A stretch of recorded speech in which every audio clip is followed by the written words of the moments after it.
对，所以包括练气功的话，有一些观众他是很迷信，他是有神论的人嘛，就像我们在就是我的第一次出题体验，原来真的有灵魂的存在。5月4号发表的那一期里面，有一位叫做 Vivian 的这位大姐，她就说，她说我自己练习气功多年，偶尔能看到灵魂，还有故去的人回来找我，帮忙的事儿。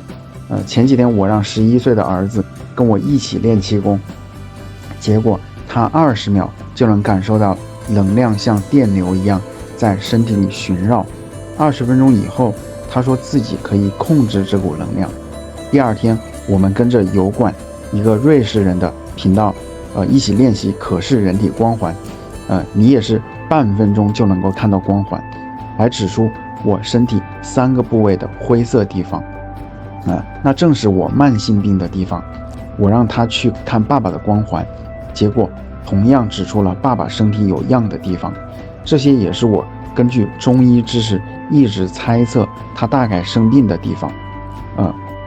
我让他看我家的猫，他说猫咪的光环是很漂亮的白色，证明猫咪很健康。我去学校还看了一直体弱多病的好朋友的光环，可是我自己练习气功冥想这么久，根本看不到人体的光环，有些郁闷。我这几天也在坚持练习。他的这些经历肯定都是真实的，就是一听的话，跟我了解到的都挺符合的，就是他肯定是真实的体验，不是虚构的，或者说是捏造的。你通过哪一些细节你来判断，就是一个人他说的那些分享是真实的？这个不是从他的言语来判断的，就是从我自身的经历来判断的。就是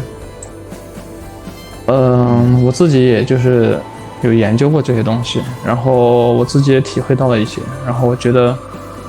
他讲的东西跟我体会到的东西、研究的东西是一致的，我就觉得他应该是真实体验到了这些东西，不然的话他不会这么的契合嘛。对，那你就是研究的那些体验、那些经历，有类似的相关的能分享一下吗？光环法的话，这个也是一个法门嘛，就是专门练怎么看人的光环。就是人的身体它其实有很多层的结构嘛，就是可能有10多层，也可能7、8层，就是它每一层的光环颜色都是有区别的，都有各自有特点的，就是每个人能看到的层次不同吧，有的人可能只能看到第1层或第2层的光环，有的人可能能看到7、8层，甚至10多层，就是这个可能跟那个就是松果体的开发程度有关系吧，我觉得。对，那你看我的光环是什么颜色的？我看不到你啊。是必须得面对面才能够看得到吗？面对面，对，或者照片的话，我感觉看不太到。但是有一个技术叫做什么来着？就是好像是不是遥视，就是一个专门拍人体光环的一个技术。叫什么相机来着？就是拍人体光环的相机。那光环一般有哪些颜色呀？就是它什么样的光环能够说明什么？我自己能看到的光环就是这里边那一层，第1层的白色光环，它离人体比较近，就是可能只有1厘米之内的那种距离。然后它往外的话，它有好多层，就是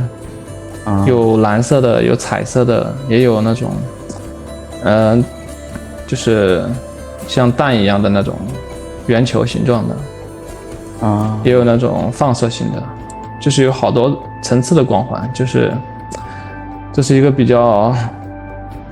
专门的法门嘛，就是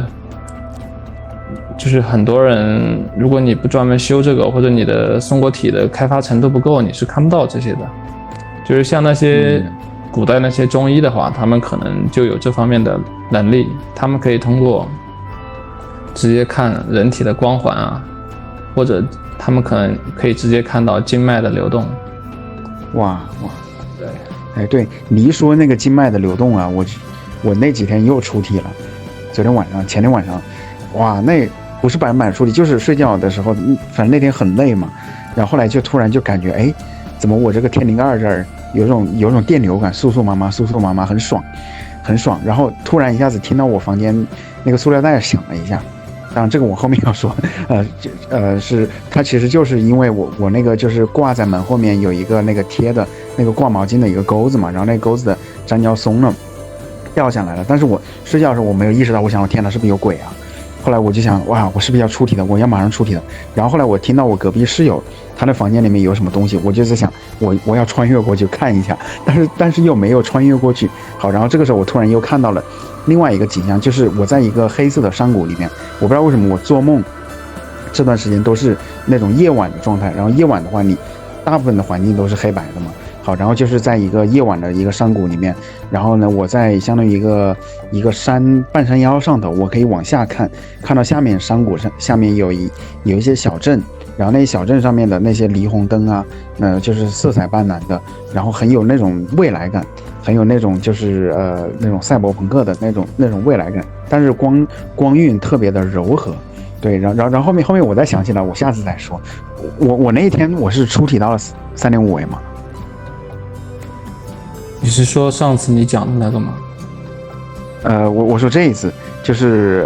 我感觉到天灵盖电流有这种酥麻麻的那种酥麻感，然后很舒服。后来就看到了那个山谷，就是这个景象，这算是出体吗？还是算？如果你有电流感的话，就是出体了。就是出体的话，它就是你的灵魂的一部分离开身体嘛。就是我们每天做梦都会出体，只是看你的意识能不能清醒。就是很多人做梦他是意识不清醒的，就是你如果是清醒的，那就算出体成功了。出体成功的标志是看你意识是否清醒，就是如果你只是在做梦的话，你是梦醒了之后意识才清醒，那不算出体。就是如果你在梦中的时候你就已经很清醒，那就是出体。我一般是那种就是特别累嘛，但是又想起来上个厕所，或者是说起来去看一下什么东西。可是呢，这个时候好像是那种就意识已经清醒了，但是身体的话控制不了自己的身体，还没有清醒。后来就看到了其他的一些景象，但是呢，却没有是说能够以那种第三人称的视角能够看到自己。我看到的是其他的，就相当于那种梦境的那种梦幻的景象，但是也没有说看到自己的。就那一次是看到自己房间，但这一次没有看到自己房间，就突然一下子像那个电影蒙太奇一样切换到了那个山谷，就意识是清醒的，但是身体还没有醒过来。这种就是鬼压床之后转到出体的一种体验吧。啊，对，这就是出体。就是你快要醒来的这种时候比较容易出体。啊，对，所以就是说有出体的人都是很多的，然后就是包括我们评论区里面很多那些高人，就是尤其是这几条，对，然后就刚刚那位 Vivian 的这位大姐，她接着说到了，她说有一天在慕尼黑的一个朋友邀请我去他家吃饭，其他5个人都在吃，我一直郁闷不讲话，朋友问我怎么不说话呢？我说我说了，你不要怕。因为厨房里有个男的，寸头瘦瘦的，中等个子，眼睛大大的，一直在那里看着我们，好像是你爸。对，他说我爸2021年肝癌去世了，不过他是个胖子。他妈妈说不是的，他爸爸去世的时候很瘦，因为疫情原因，他在德国没有看到爸爸最后的样子。他妈妈拿出照片给我看，我一眼认出了他爸爸就是那个在厨房的人。不过照片上是很胖，然后我身上一股一股的电流一样的能量，我当时特别晕。第二天我在花园冥想的时候，他爸爸来找我，让我带话给他们母女。后来我还发生了几次这样神奇的事情，我都是帮人给家人带话然后2年前还有一次，我睡到半夜，忽然灵魂2秒钟被卷入宇宙，我身在星空里看星星。第二天起床以后特别的累，我当时不知道怎么回事我就问几个专业灵修很久的德国朋友他们说他们每个月都有好几次我好希望再次发生但是一直没有了。我估计这一年身体不好，身体的能量不够支撑瞬间灵魂出体被卷入类似太空的地方。我现在就是冥想的时候额头有一闪一闪的光，不过我11岁的儿子没有。有什么问题吗？对，然后这是这一段，他这个只是他自己分享他的一些类似的经历嘛。我觉得首先他是一个很乐于助人的人，你看灵魂都找他帮忙给家人带话，说明就是一般就是愿意去分享，愿意就是无私的去帮助的，就是这些人他们灵性都比较高。包括就是上一次就是说我不止一次听到博主说颈椎疼，然后后来还分享了我们一些就是怎么样来缓解颈椎疼的一些方法的，就是那位观众我也非常非常感激嘛。对，然后对，然后那你觉得他说的就是这些就这些画面嘛，什么看到了宇宙，看到了太空，就他这个太空是真实的太空，还是说那种3.5维，就是那种意识投射出来的太空？我觉得他想说的太空是出体之后的一个中间阶段吧，就是你出体之后往往会到一个类似于太空一样漆黑的地方，然后再比如说有这个一个屏幕出现，或者说有画面出现，声音出现，然后你再到你要出体的维度或者世界，就是它不是说我们现实生活中的这个太空，他说的是出体当中的一个场域吧。对对，所以这是一个心理投射。还有1分钟。对，那我接着分享他后面那一段，就是他说还有在2000年的时候，就跟着慕尼黑的一个气功班练气功，结果没几个月，我忽然看到当时男朋友去世的爸爸坐在我们车里，当时还刚刚20岁的我无法应对这突如其来的异象，后来我就近20年没有再练过气功，然后这种功能消失久了，这几年为了强身健体，我又开始练了，然后这种功能又回来了。我现在不害怕了，因为身边到处都是灵修的德国人，可以交流学习。中国朋友里面几乎没有人信，我也不讲，不然他们会以为我是神经病，然后给了一个做鬼脸的表情。就是那位观众，他叫做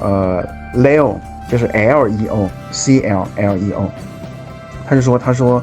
思想是会堕落的，人的灵性就是因为堕落了，掉层次了，一层一层落到人间来。你说的都对，不过宇宙之大，复杂程度远超人类文字所能形容。对人来说，佛的寿命是长的，好像是无限的，但对佛来说也是有限的。就算修成佛，说不好也会堕落下来。人间是比天人好修，因为难度高，又在迷的环境更容易迷惑人。你说正道，你以为你在提升，也可能是在走邪道，更何况大多数人根本不修，这是迷的难度，也因为难度高，修出来也快，相反堕落也容易，有好有不好吧。他是在那个6月6号，我们的世界是真实的吗？告别娑婆奇迹课程1的这一期留言的。就是这个观众感觉他会去反复的在2个境界跳来跳去一方面又觉得修行好，一方面又觉得那我修错了路，修错了方向，可能就会就更深入的去堕落在这个世界当中出不去。其实这个东西我们就是很多时候要寻求一些助力吧，就是一些上师他的力量会相当于给我们提供一个捷径。靠我们自己的话肯定会不断的去在自我的这个层次当中跳来跳去，有的时候清醒一些，有的时候又被抓到了这个世界当中。因为小我的它这一套体系是非常有效而有力的，所以很多时候我们对于小我的这一套障眼法呀，有很多的比喻，很多的对抗方法，包括佛学佛经其实一直都在讲怎么样去破迷，破解这些我们在一个障碍当中业障的这种因果的这种执迷不悟的状态吧。因为太复杂了，小我层面的东西太复杂了，还有很多的障眼法。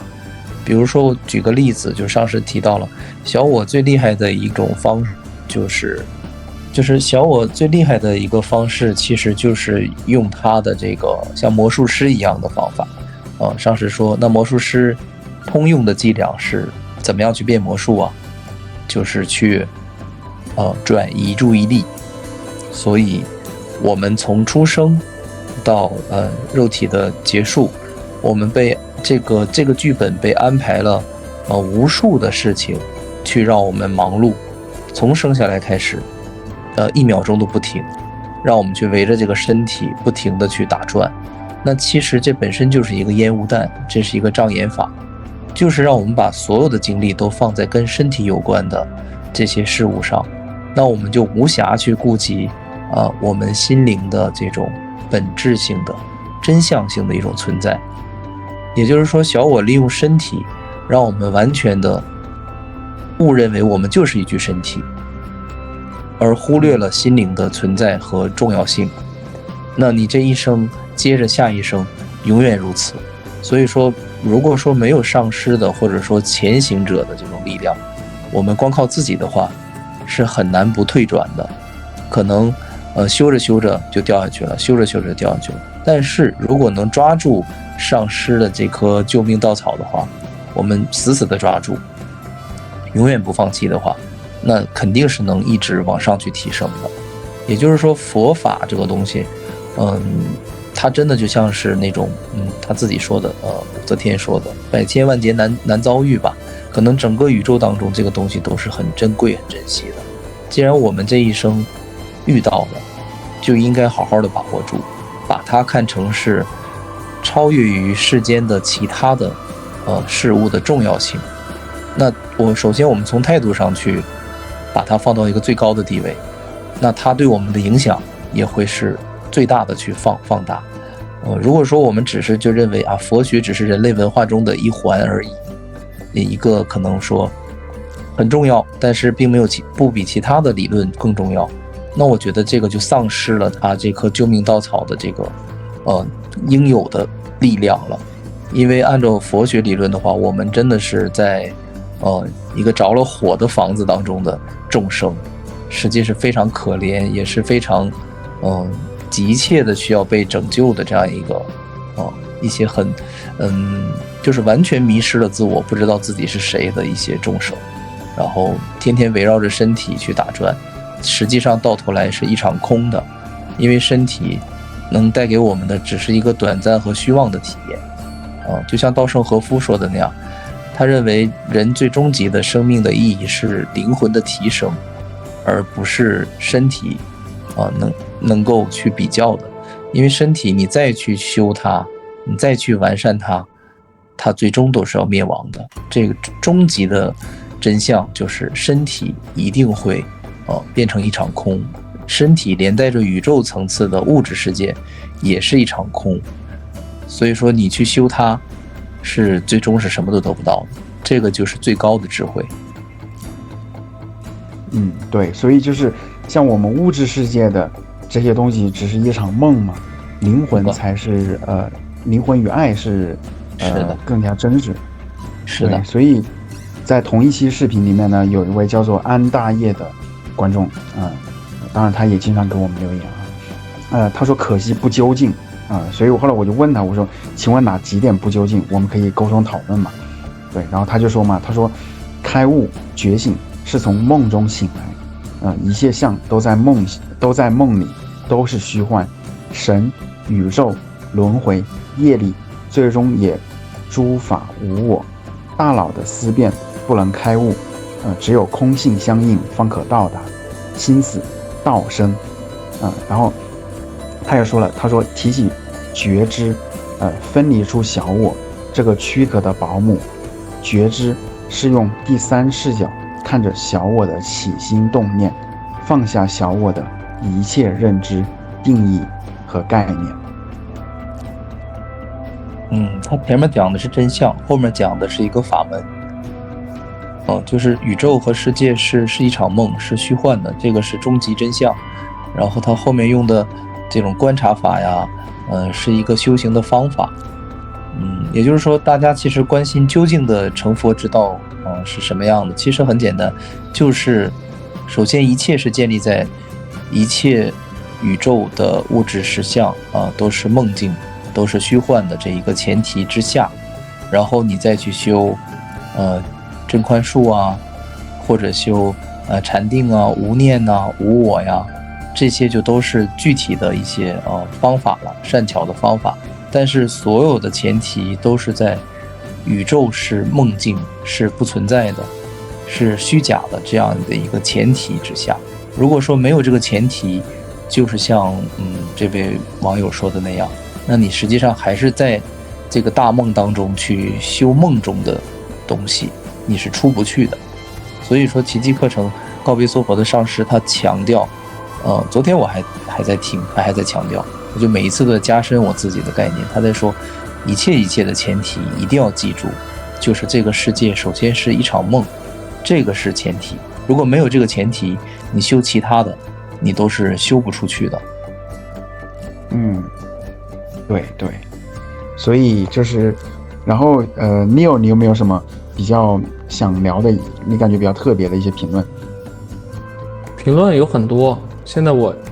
没打开这个文档。没关系，我打开了。你打开了，我看不到。我可以读出来，还是说我给你发过来呢？不用，就是我先讲一下另外一个话题吧。可以。对，就是我想强调一下，就是在学佛啊，或者说修道啊这些修行圈子里边，很重要的一个点就是，很多人他没有办法分辨什么是正道，什么是邪道。对，就像我们新闻当中，其实我们经常能看到那种恐怖袭击事件嘛，就比如说汽车炸弹啊，或者说911这种的，就是很多人可能为了他们心中的圣战，为了他们心中的天国，去干非常极端的事情。就是如果你深入的去了解他们，你会发现他们都陷入到一个相同的模式中去了，就是他们所信的宗教给他们灌输的内容是，他们处在一个水深火热的状态里面，然后呢，他们的唯一出口就是用他们的行动去牺牲，这样他们才能进入天国。就是类似于把一个人完全把他的所有路都给堵死了，就只给他开了一条路，这条路就是天国。而去到天国的唯一路径就是身上绑上炸弹，或者驾驶上飞机去炸死很多的敌对势力，或者他们眼中的敌对势力。这种事情就是从古到今发生了很多，就包括那种宗教大屠杀，历史上数不胜数。就是修行一定要有分辨能力，不要完全跟着某一个人或者跟着某一个信仰走。就是你到每一个阶段，你都会有新的课题，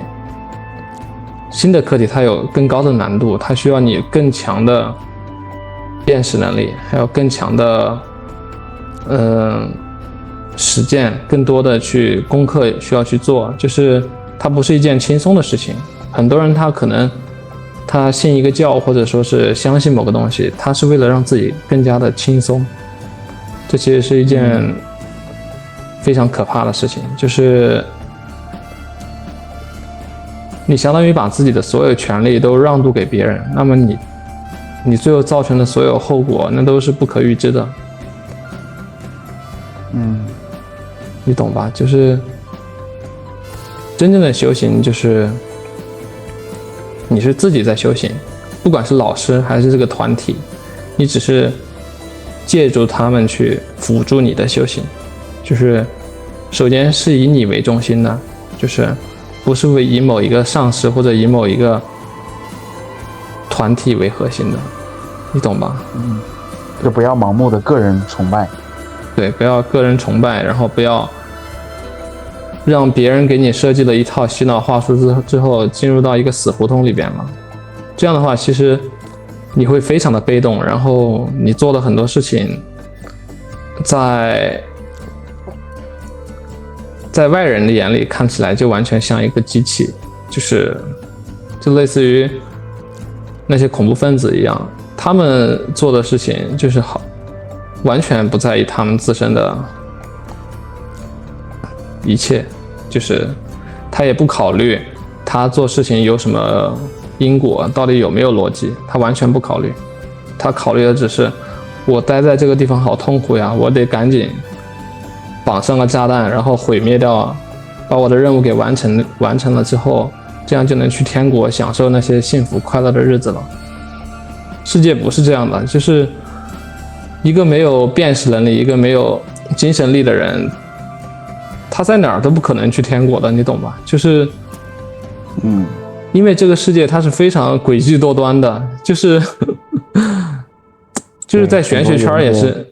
就是在玄学界也是，就是玄学圈有很多那种不好的灵体或者坏的灵体，他们会引诱你去到很多地方，那些地方不一定是你想去的地方，但是就类似于诈骗一样嘛，就是最终你是要有自己的定力，然后你自己明确你自己要去哪儿，就类似于你去到一个陌生的城市，你不要听那些陌生人给你的招呼，或者说他给你上来就给你先说一大堆，然后把你给套住了，忽悠住了。重要是你自己，你一开始设定好的路线，你自己的安排，对，这才是最重要的。就是人生也是这样的，就是不要把自己的权利和责任都全部给抛得一干二净了，这样你就变成一个机器人了，你的人生毫无意义，你的修行也到不了终点。对，我觉得就是你说的那个，就是什么汽车炸弹啊，那些，就是可能是一些少数很极端的一些伊斯兰教，就是穆斯林他们去干的一些事儿。因为我个人后来我去反思嘛，我去跟有一些信伊斯兰教的一些人来打交道的时候，他们确实想法就是他有那种比较深入的那种二元对立，他会觉得就是像古兰经，或者说他从小被教导的有一些思想，比如说不吃猪肉，他觉得那就是至高无上最正确的。然后呢，其他的我想补充啊，或者我想分享一些就是一些辅助的一些观点。他说只要跟那个没有到70-80%相似的话，他就觉得你这是绝对的错误的啊。但是我也同时也认识有一些就是一些非常就是平和，就是非常有爱心的一些穆斯林，那样就是有些阿拉伯的一些朋友也是很无私的来帮我。然后我觉得，这个我还认识有一位朋友嘛，他是他也是一位西方人，但是他学韩语嘛，然后他说他研究了，就花了30年的时间研究了全世界所有的宗教，他会觉得就是最后还是佛教，就是他认为的观点，佛教相对于温和。为什么？就是因为其他很多宗教都是说我们要跟着一些团体，跟着一些团体来修，但是只有佛教，它是你可以自己在家里面通过佛经，就像 Kevin 这样子，就是通过就是一些书，然后通过自己的一些悟道来修，而不是说跟着哪位大和尚，跟着哪位高僧来去修行的，但是对，你说？就是说，修行永远都是自己的事情，不要把自己全权托付给，或者说某一个人。对，就是对，所以我就是有一个就是 Neil 说的问题，我想问 Kevin，就是之前我有很长一段时间嘛，我也是非常的那种，就是跟 Neil 的这种观念接近，包括克莱克他在他那一期里面他也说到，他说他有很长一段时间他会认为所有的宗教都是对人不同程度的操控，都是对人的就是或多或少的精神控制，但是直到他后来接触到了有些宗教界的人士，就比如说像那一位就是说在上海的那位学印度教的一位女生吧，然后说她一开始的时候她是有各种各样的那个就是非常的要强，而且跟她那个家庭会有一些矛盾嘛，但是后来呢她通过去学印度教，然后就是接触到有一些上师是活着的，现实生活中的上师啊，然后就说他要完成一些什么灌顶啊一些仪式的时候，你必须得非常虔诚的去，就是相当于来跟着上师遵从这些东西啊。然后呢，他恰恰就是让渡了这些权利，然后让他就是克服了内心的一种小我，然后后面的话他就没有原来那么愤怒了，没有那么愤怒了。所以我就想问Kevin关于就是前面我们讲到这个观点，就是宗教它是不是对人的就是某种程度的操控或者精神控制呢？然后就是你是怎么看的？我觉得取决于角度，而且是一定要就去糟粕啊，找那个好的东西自己去吸收，不要去强调某一个宗教的不好，或者说形式上的不好。因为我刚才在想，其实所有的宗教我们都可以当成一种形式，当成一种学校。我觉得我们不要去说哪一个学校不好，再不好的学校都有考出清北的学生，再不好的学校都有拔尖的学生。所以说这个不是学校的问题，这个是学生自己的问题。只是说有一些东西是比较较真儿的，就是一些可能理念性的东西，一些爱与恨的一些这种东西，你只能两者之间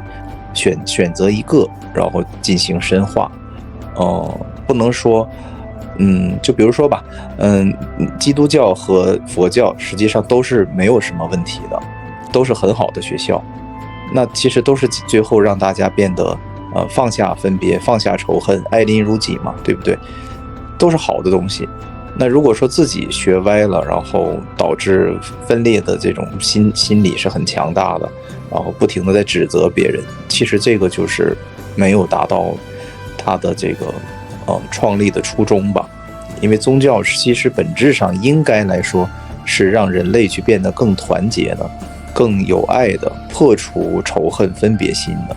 但是如果说没有往这个方向去学的话，只是说学生自己的一些问题比较严重，那这些宗教没有帮助到他。因为比如说基督教有很多的教义，大家感觉是很有束缚性，很操控性的。其实我们在这个当中的时候，自己是有分辨性的。我们可以去只学那个好的部分，你接受的那个部分。那些不好的部分，他去排斥一些或者歧视一些东西的时候，你就忽略到就可以了。就像是一个老师，他给你讲话，他教导你，他10句话当中可能有9句是正确的，有1句是可能不太好，或者是比较有批判性的，那我们就去学那9句的精华就可以了。所以说形式是不限的，你信一个宗教也好，你学某一种法门也好，或者我之前讲过，你什么都不信，什么都不学也是可以的。没有宗教信仰的人和有宗教信仰的人是没有区别的。有一种人他是自悟成佛的，他是自悟觉醒的，他可能就在深山老林当中打坐，孤独的生活不能说是孤独，就是独自一个人去感受大自然呐，与世界的这种连接呀，或者说通过洗衣服做饭也能达到某一种定力境界，达到心中无念的这种状态，